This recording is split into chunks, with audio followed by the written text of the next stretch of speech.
is the Doublet Special Master. Live and direct. Breakfast with CubCamTV.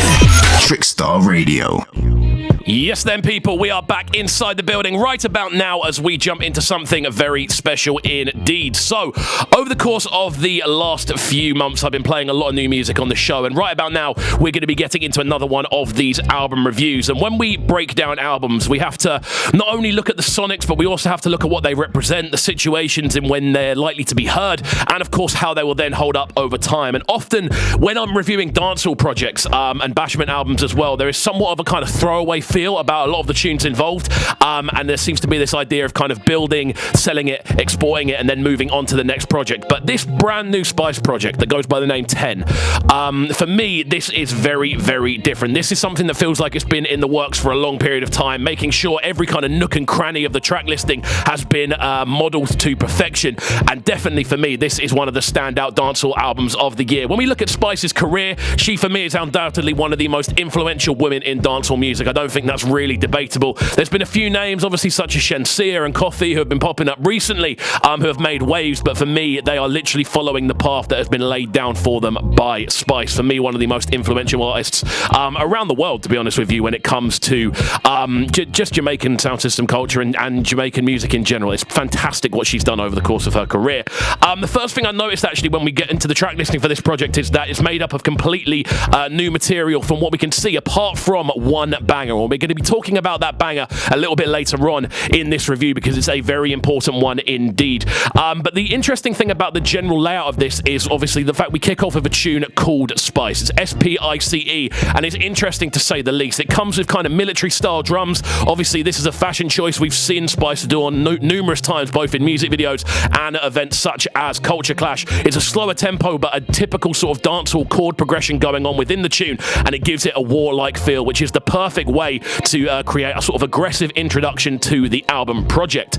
Next, the intensity rises with Send It Up, and that gives us a kind of vibrant, electronic, almost Kuduro influenced style roller. And this is a tune to dance to. It's a tune for the clubs. It's definitely a tune that DJs are going to be hanging on to, especially with everything opening up over the next few months. It's a turn-up tune, as is the next one, Go Down There, which we just heard alongside Shaggy and Sean Paul. This was the single that was put out in the lead up to the album. It was the pre-release one that got a lot of people talking. This had a lot of support across sort of TV and radio around the world, and obviously features the timeless,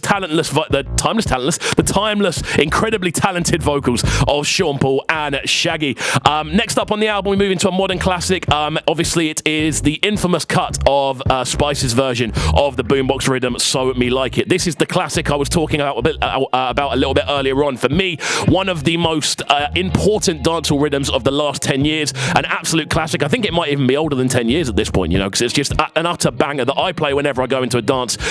Whenever I play a dancehall show, this is a tune that really sticks out to me as one of the ones that I know I'm going to draw for, that I know is going to get the reaction. So it's really, really cool to see this on the project. It's a good way of kind of giving a nod to S.p.i.c.e.'s musical history rather than just the here and now.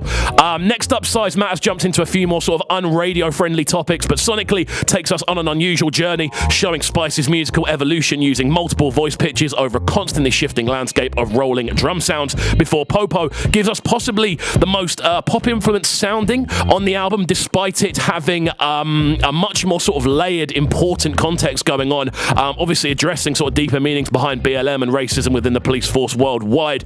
It's an interesting one, and it shows that S.p.i.c.e. isn't just here for the turn-up, she is here for lyricism in general.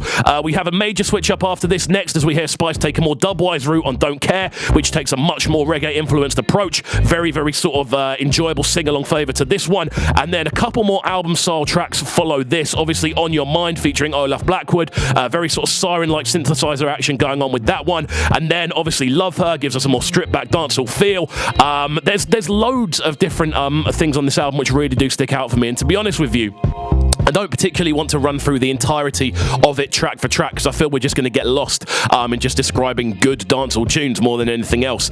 There are a couple more bits I do want to dive into though, one of which is Fit, obviously, alongside the fantastic duet approach of Bad Girl with Shaggy. This is a tune that has a real natural bop to it. For me, actually reminds me a fair bit of Helicopter from J Hus and Ice-T GM in the way it's sonically structured, the sort of back and forth they go through. And in general, for me, this is a good way of kind of summarising summarising the album.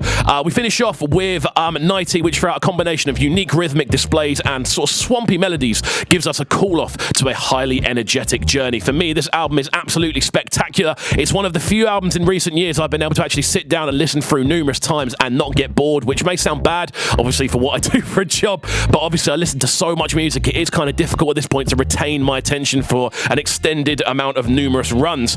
And I think, to be honest with you, this album from s.p.i.c.e, it goes by the name 10, it does her legacy a fantastic justice, and I think in the long run, this will go down as a certified classic album. It's an incredibly well put together project. Every track on there makes sense. There's no real throwaway structures on there at all. And to be honest with you, it's an album I just recommend listening to. I had it in my headphones all over the weekend, and it's going to be on the airwaves regularly as we move forward. We're going to get into possibly my favourite track off the album to round this off. It goes by the name Send It Up. This is the sounds of s.p.i.c.e here on the Big Bad Trickstar Radio. There's plenty more still on the way, so make sure you're sticking around and not going anywhere. It's breakfast. Nothing to me like a good dick. Trickstar Radio.